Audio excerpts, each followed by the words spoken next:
नमस्कार दर्शकवृन्द, जिन नेपालमा यहाँहरूलाई हार्दिक स्वागत गर्दछु। म सुजन नेपाल। अहिले चाहिँ सामाजिक सञ्जालमा एकदमै आलोचना भएको विषय छ। एकजना राजसभाका नेताले भनेका थिए अन्तर्वार्ताको क्रममा नेपालमा गाई काटेर खानु पाउनुपर्छ। जुन अभिव्यक्ति अहिले सामाजिक सञ्जालमा तीव्र रूपमा आलोचनाको विषय बनेको छ। नेपाल एक हिन्दू राष्ट्र हो र राजनीतिक शक्तिको आडमा कुनै समय नेपाललाई धर्मनिरपेक्षता भनेर घोषणा गरिएको थियो र केही वर्ष अगाडि धरानमा चाहिँ जुन गौ हत्या भएको थियो र त्यसको विषयमा पनि धेरै आन्दोलन र आवाजहरू उठिएका थिए, जसमा चाहिँ हिन्दू धर्ममाथि आस्था राख्नेहरूले आन्दोलन समेत गर्नुभएको थियो र त्यसैपछि पनि यस्ता अभिव्यक्तिहरू सामाजिक सञ्जालमा आइरहन्छन्।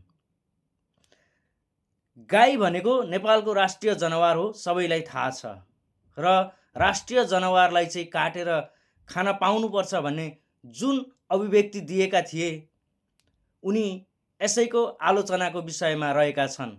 उनी एक अहिले प्रतिनिधि सभाका उम्मेदवार पनि हुन्। उनलाई थाहा रहेनछ हिन्दूहरूको जन्मदेखि मृत्यु पर्यन्तसम्म पनि गाई नै चाहिन्छ। उनले कुन आधारमा यो अभिव्यक्ति दिए यो उनलाई थाहा होला या नहोला। म नेपाली दर्शकहरू र नेपाली जनताहरूलाई के भन्न चाहन्छु भने यस्ता जुनसुकै हिन्दूहरूको आस्थामाथि लात मार्ने जुनसुकै मानवजीवी होइनन्, यी प्राणीहरूलाई, प्राणीभन्दा पनि तल गिरेकाहरूलाई अब हामीले बहिष्कार गर्नुपर्छ र यिनीहरूले जुन अभिव्यक्ति दिएका छन् राजनीतिक शक्तिको आडमा, जुन चाहिँ राजनीतिक शक्तिको आडमा यस्ता अभिव्यक्तिहरू दिएका छन्, जुन चाहिँ हामीले यिनीहरूलाई खेदजनक रूपमा चाहिँ एउटा जनताहरूको सशक्त आवाजहरूको रूपमा उठाएर चाहिँ बहिष्कार गर्नुपर्छ।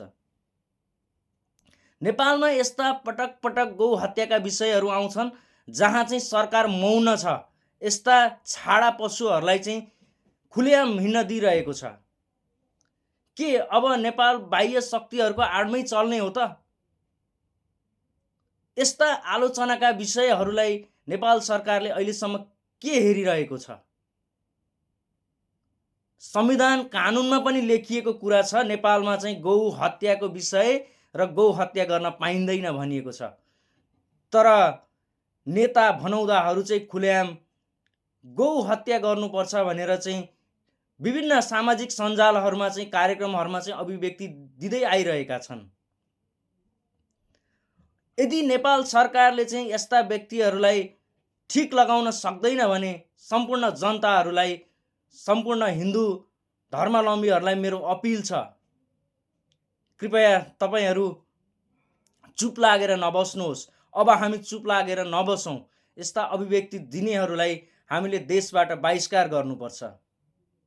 हामीले यिनीहरूलाई सदनमा पुर्याएर के गर्ने, भोट दिएर के गर्ने? यिनीहरूले यस्ता यस्ता खुलेआम अभिव्यक्ति दिँदै हिँड्छन् जुन चाहिँ नेपाल हिन्दू राष्ट्र हो।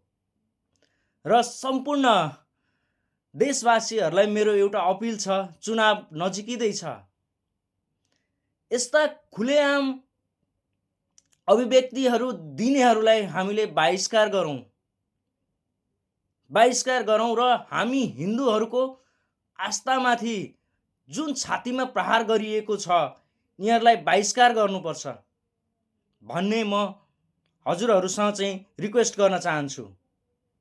कृपया सबैले यस्ता अभियन्ता भनौँ अथवा अभियन्ताको क्रममा राजनीतिक शक्तिमा जोडिएकाहरूलाई हामीले बहिष्कार गरौँ र हामीले साँच्चै परिवर्तन गर्ने हो भने अब पुरानालाई होइन नयाँलाई अवसर दिउँ। म यही भन्न चाहन्छु। म एउटा कुनै पनि न पार्टीको न केही भएर बोलेको होइन। म एउटा नेपाली जनता भएर चाहिँ जनताको लागि आवाज उठाउनको लागि मैले सामाजिक सञ्जालमा यो भिडियो पोस्ट गर्दैछु।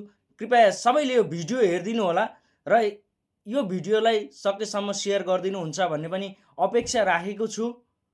धन्यवाद। जय देश, जय नरेश, जय देश, जय नरेश, जय हिन्दू राष्ट्र।